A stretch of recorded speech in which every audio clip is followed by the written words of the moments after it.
Indian blossoms high school founder and chairman KS Narayana గారిని 10 TV eduvisionary copy table బుక్ను అందుకోవాల్సిందిగా కోరుతున్నాం. Give a big hand. Telangana ఉప ముఖ్యమంత్రి బట్టి విక్రమార్క చేతుల మీదుగా కాపీ టేబుల్ బుక్ అందుకుంటున్నారు.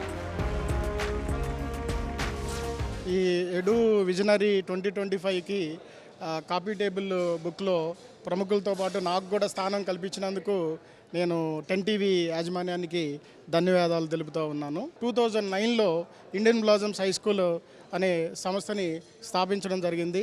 సో మేము స్థాపించిన 16 సంవత్సరాల్లోనే ఇండియన్ బ్లాసమ్స్ హై స్కూల్లో చదువుకున్నటువంటి పిల్లలు ఎంతోమంది ఇంజనీర్లుగా, డాక్టర్లుగా, లాయర్లుగా, గవర్నమెంట్ టీచర్స్గా, మొన్న రీసెంట్గా కానిస్టేబుల్గా కూడా మొన్న సెలక్షన్స్లో మన పోలీస్ డిపార్ట్మెంట్లో మా స్కూల్ నుంచి సెలెక్ట్ కావడం జరిగింది. మేము గత 16 సంవత్సరాలుగా ఇండియన్ బ్లాసమ్స్ హై స్కూల్ని నడుపుతూ ఉన్నాము. సో దానికి తార్కాణంగా 2013లో so Indian blossoms high school national government నిర్వహిస్తున్నటువంటి నేషనల్ సైన్స్ ఫెయిర్లో నేషనల్కి ఎంపిక కావడము సో మేము ఎంతో సంతోషిస్తూ ఉన్నాము.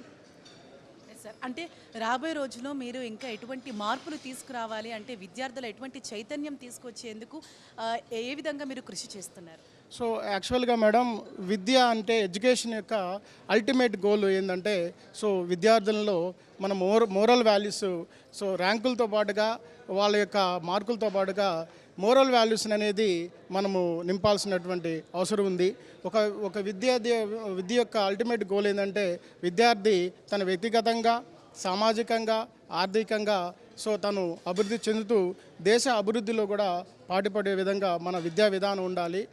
ఆ విధంగా మా విద్యార్థుల్ని తీర్చిదిద్దుతూ ముందుకు వెళ్తా ఉన్నాం. Thank you so much sir.